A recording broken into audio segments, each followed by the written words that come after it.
Welcome back. The need to make sense in an orderless world. How many pairs of knives and forks on the airplane, Dad? Is a perfectly reasonable question in the mind of my 6-year-old son as he sees the air hostess moving along the aisle, handing out food to the passengers. It's the 27th question he's asked me that day. It's important enough to pull my headphone off and interrupt my movie. He looks at me seriously. He needs the answer. It's important. He'll only repeat the question again if I don't respond. He just needs the answer. I confidently answer without flinching, 459, or even taking my eyes off the movie. He waits, thinks, and having been satisfied of the answer's plausibility, he puts his own headphones back on and resumes watching Boss Baby. The world makes sense again. He isn't concerned about my credentials or how I came to that conclusion. His brain just had a moment where there was a vital piece of information that was missing from the scene, and now it was all okay again. That is the underlying theme of the human species. We are continually trying to unravel the mysteries of the pandemonium that gave birth to us.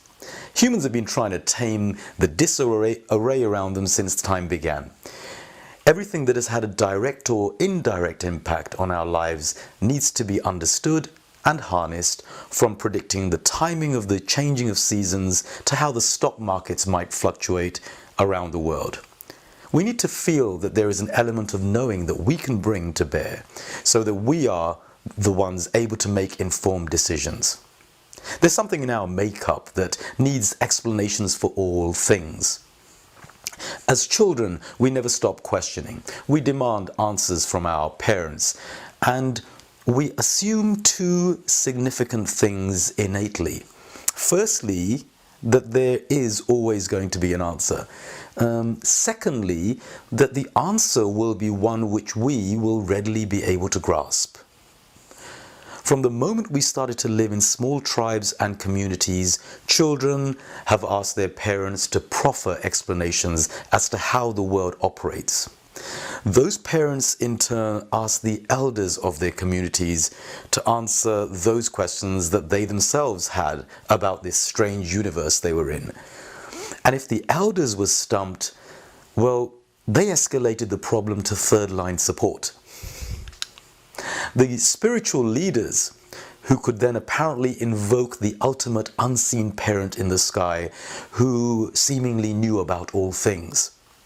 And an answer would eventually come down in some form.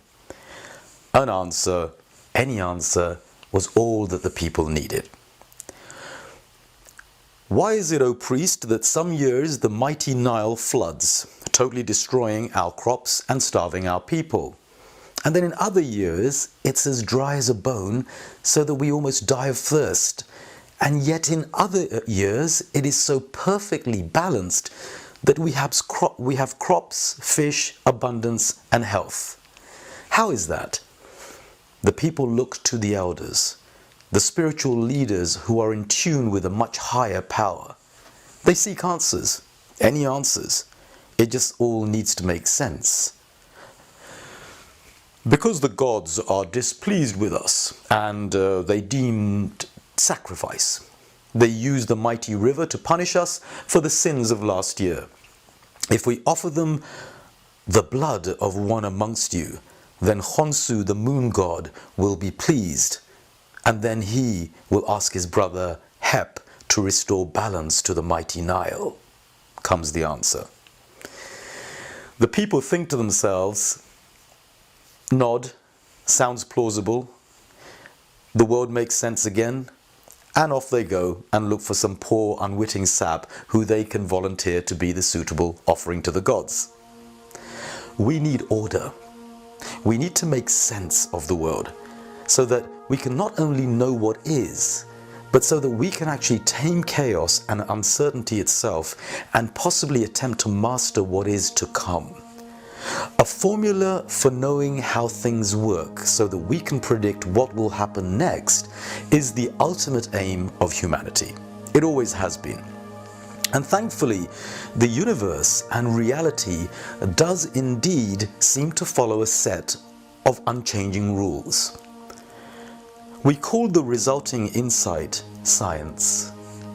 And the formulas that attempt to tell us what the universe is going to do next, well, they are known as algorithms.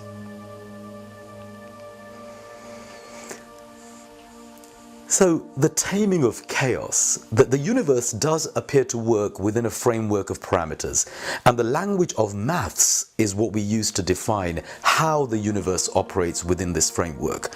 So maths is, you'll have often heard it, the language of the universe. This realization itself was a miracle to early scientists. In fact, even a pointer towards divinity. I mean, think about it. What a nightmare the early scientists thought if chaos really did rule. If every time you woke up the laws of nature had changed and items just flickered in and out of reality. Thank goodness it doesn't work that way. The idea that the universe actually does work in accordance within a mathematical framework became apparent to the greats. Newton, George Lemaitre, Darwin, Einstein, Stephen Hawking, et al. Whether figuratively or literally, they felt that they were in some way peering into the mind of God.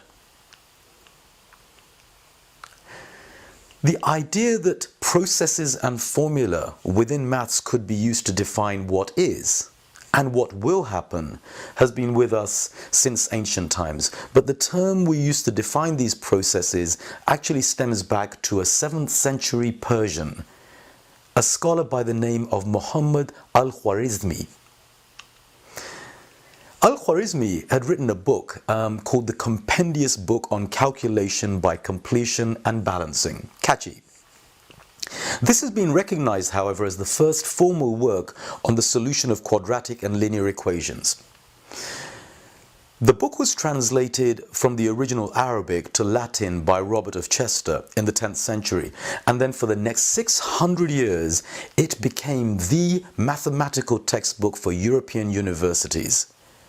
The discipline of creating mathematical processes and procedures would thereafter be named after al-Khwarizmi, and the Latinized form became algorithm, which became algorithm. An algorithm is a mathematical set of rules or procedures that allow us to make sense of the apparent chaos and randomness around us. The idea that all randomness can be tamed and understood and may just be a higher level of order that we simply haven't got round to structuring yet. And for the first time in our history, it takes all of the esoteric supernatural forces out of the equation of existence. How crazy is that?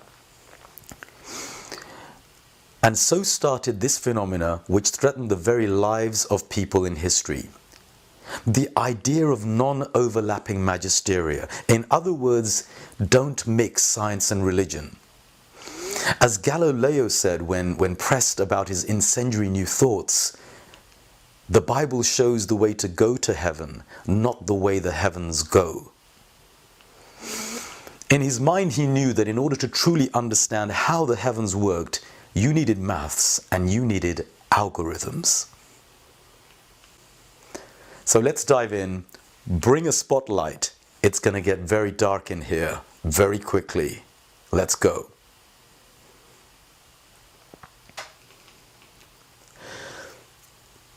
As I mentioned earlier, an algorithm is a mathematical set of rules or procedures that allow us to make sense of the apparent chaos and randomness around us. The algorithms are now in plentiful. There are a huge number of algorithms out there written by some of the best mathematical minds on the planet. In simple terms, algorithms can be thought of as recipes, giving you step-by-step instructions to achieve a certain result. In real terms, however, the definition is a tad more complex and must satisfy a number of conditions. So it has to be clear. It has to be unambiguous in its description of any process. It needs a defined set of inputs, such as a set of numbers or a data set. It will produce a set of outputs as well.